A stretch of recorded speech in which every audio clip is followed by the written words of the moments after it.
This story isn't about revenge. It's about reality. What happens when someone you trust the most takes what you built and uses it to build their name, their future, their fortune? It's a story of stolen code, buried trust, and quiet justice. One man got rich off his brother's work, but what he didn't expect was that the truth had a version control system. And this time, it talked. My brother stole my startup idea, so I took his company down with the truth. My brother Jake has always been the golden one. The one with the charm, the big smile, the easy answers. The one who could walk into a room full of strangers and have 5 new best friends by the time he left. I was the quiet one, the kid who stayed up late coding in a hoodie, building things nobody saw. And for a long time, that worked for us. I stayed in the background. He took the spotlight. I never cared about recognition. I just wanted to build something real. Jake and I were close growing up. Not inseparable, but close enough. We went to the same schools, shared a room for years, fought over video game saves and cereal. As we got older, we drifted into our own lanes. He went into business. I went into software engineering. Still, we stayed in touch, brainstormed ideas, talked about maybe starting something together, something small, something ours. About 3 years ago, I started working on a concept for a machine learning-based scheduling tool for remote teams. Not the sexiest product in the world, but it solved a real problem. I had been freelancing and saw how bad time zone management and productivity tracking was in remote workflows. I mocked up wireframes, wrote early architecture, spent nights building out core logic. I talked to Jake about it a few times. He seemed mildly interested, asked surface-level questions. I even showed him a working prototype one night over drinks. He said, "Wow, man, that's actually pretty slick." I did not think much of it. A couple months later, I shelved the project. Burnout. Client work picked up. Life got busy. I told myself I would come back to it eventually. But I never did. Fast forward almost a year, I get a text from a friend. "Dude, have you seen what your brother is building?" I said no. He sends me a link. It is a landing page for a new startup. Clean branding, bold tagline, AI-powered scheduling for distributed teams. My stomach dropped. I clicked through, looked at the screenshots, the UI, the features, the product. It was mine, not just inspired by. It was my tool, my layout, my data handling logic, my color scheme. Even the tagline was almost word for word from a doc I had shared with Jake months ago. At first, I told myself I was being paranoid, that maybe we just had similar ideas, that I had no proof. Then I saw the press release. Jake had closed a seed round, $500,000 in funding. There was a glossy photo of him in a blazer, standing in front of a whiteboard full of buzzwords. He called himself the founder and lead innovator. Said the idea came to him while trying to manage his own remote team. I sat at my desk, jaw clenched, heart racing. I felt like I had been kicked in the gut. I texted him. He did not reply. I called. Straight to voicemail. When I finally reached him 2 days later, he acted like nothing was wrong.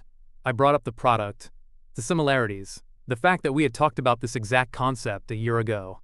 He laughed, said I was being dramatic, said I did not own the idea of productivity software, said the product had evolved far past anything I had ever shown him, that it was his team's work now, and if I wanted credit, I should have built it myself. I hung up on him. I did not sleep that night. Not from anger. From shame. Shame that I had trusted him. That I had opened my notebook, shared my screen, let him in, and he had stolen the blueprint and shut the door behind him. That was the night I stopped being the quiet brother. I started with my GitHub. I still had the private repo from the original prototype, buried under folders I had not opened in months. The commit history was clean, time-stamped, documented. My name on every single one. I pulled it up side by side with the live code from Jake's platform. He had left part of it exposed in the front end, sloppy for someone building a supposedly investor-backed startup. I ran a comparison. It took less than an hour to confirm what I already knew. Entire blocks of logic were identical, not just similar in function, identical in structure, in naming, in order. He had copied my work, line for line. He changed variable names but left my exact architecture. I felt numb. The kind of numb that comes after you realize the people closest to you are capable of cutting you open and calling it progress. But I stayed cold. I took screenshots, documented everything, pulled my original design docs, old emails, the Notion page I had used to outline the concept, messages where I shared ideas with Jake, including timestamps and feature breakdowns. I organized everything into folders, created a local archive, backed it all up 3 ways. Then I called a friend of mine, a startup attorney I had met years back at a dev conference. I laid it out for him, not the emotions, just the facts. He asked for files. I sent them all. 3 days later, he called me back. He said I had a strong case, stronger than most. The combination of source code, documentation, and internal communication was more than enough to trigger an IP dispute. He asked what I wanted to do. I said I wanted to make it impossible for Jake to pretend this never happened. He said okay, but we would have to be smart. No rants online, no leaked emails, not yet. First, we file official claims. DMCA, takedown notices. Then we move through channels, pressure points, legal letters, platform complaints. And if none of that works, then we go public. I followed his advice. I stayed quiet. But I worked. I traced every component of the stolen build, logged the evolution. Even the bugs he had not fixed were mine. I submitted a detailed report to Google and Apple, since his product had a mobile app, highlighted stolen components, provided legal declarations. My lawyer followed up with formal takedown requests. We sent cease and desist letters to his hosting provider, to his payment processor, to his main client, a mid-sized European fintech company. One by one, systems began to freeze. Apple delisted the app pending review. Google flagged the code for IP infringement. His Stripe account was suspended for verification. The site went offline twice in 1 week. I heard through a shared contact that his investors were asking questions. One even flew in to meet him face to face. Still, I stayed silent. No calls, no messages. Just quiet, methodical escalation. I wanted him to feel what I felt. Not fury, not panic, just the slow sinking realization that you are not in control anymore, that someone else is pulling the threads and you cannot stop the unraveling.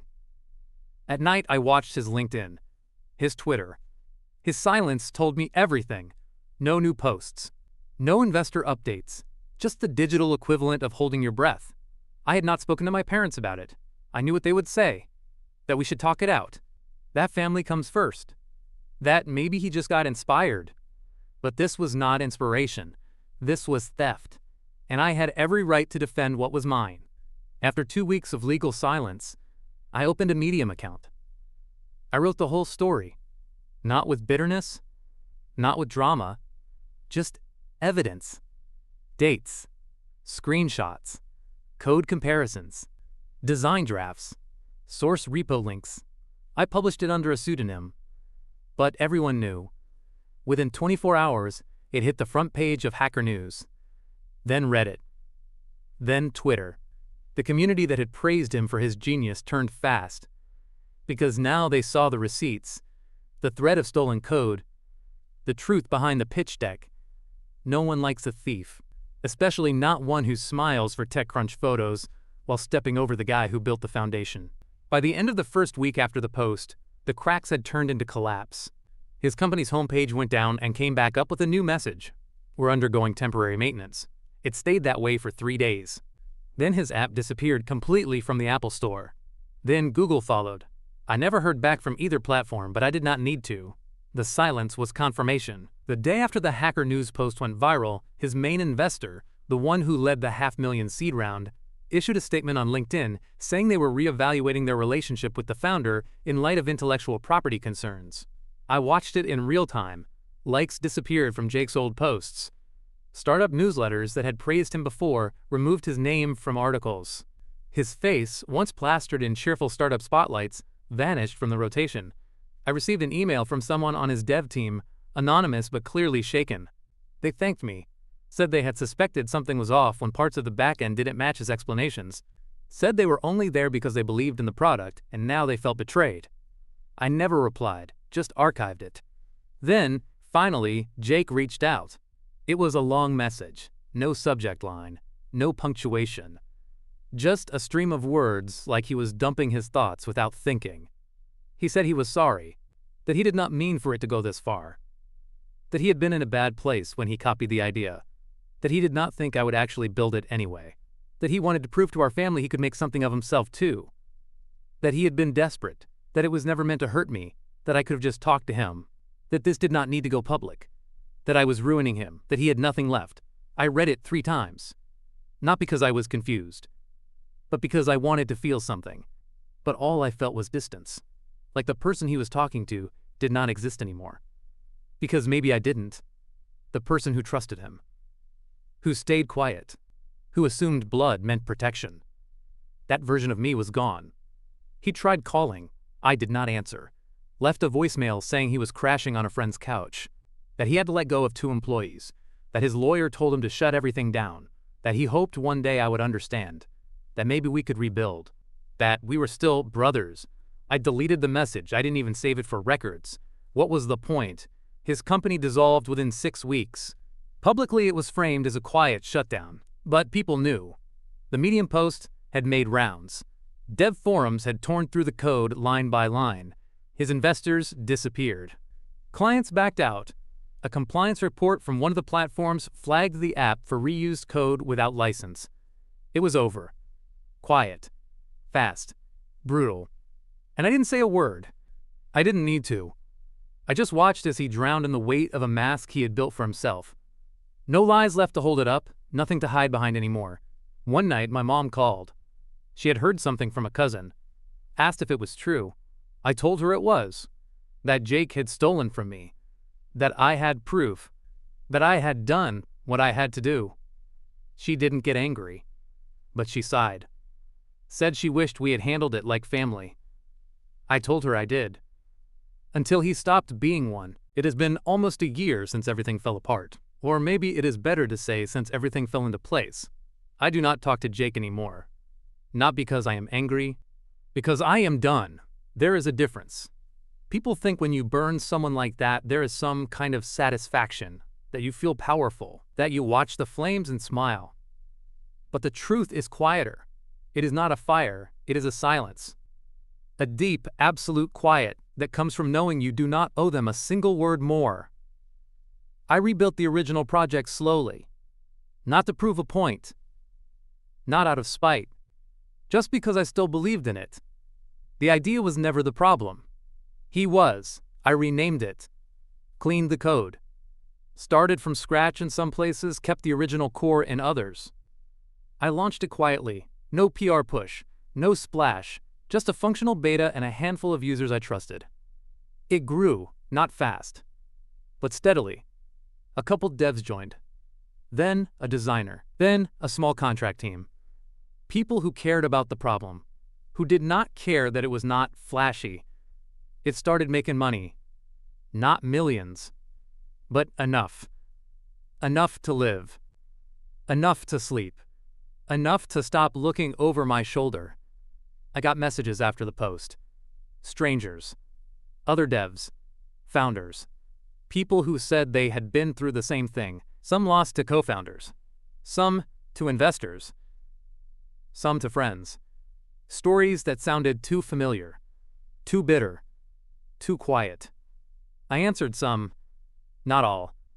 I did not want to become the face of anything, I just wanted the story to exist. Because when people steal from you, especially the people you trust, the worst part is the silence that follows.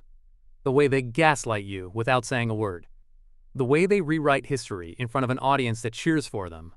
And if you do not speak up, it becomes truth, and I was done watching lies win. I never wanted revenge. I wanted to hold up a mirror and let everyone see what I saw. That was enough. People ask if I miss him. I do not. I miss who I thought he was. But that version never existed. It was just easier to pretend it did. My parents still bring him up sometimes. Carefully, like testing a temperature. I do not stop them. But I do not engage. That chapter is closed. Family is not a shield you get to hide behind when you betray someone. It is not a get-out-of-consequences-free card. He made a choice. And so did I. I sleep better now. I work better. I laugh more. I do not flinch when someone compliments my code. I do not shrink when someone wants to collaborate. I have boundaries now, hard ones. Not because I am bitter, because I learned. And that is what stories like this are really about. Not revenge, not justice, but clarity. The moment you realize you do not have to let someone keep taking from you just because they share your last name. The moment you stop trying to win them back and start winning yourself back instead. Jake built something on lies. I tore it down with the truth. And when the dust settled, I did not gloat. I built something better. Something mine. And this time, No one gets to take it. Thanks for staying with us until the end. Sometimes the most powerful response isn't a fight, it's documentation. When trust is broken and truth is ignored, the cleanest revenge is simply to reveal what was always there. If this story resonated with you, leave a like, subscribe, and tell us what would you have done in his place. We're reading every comment. See you in the next story.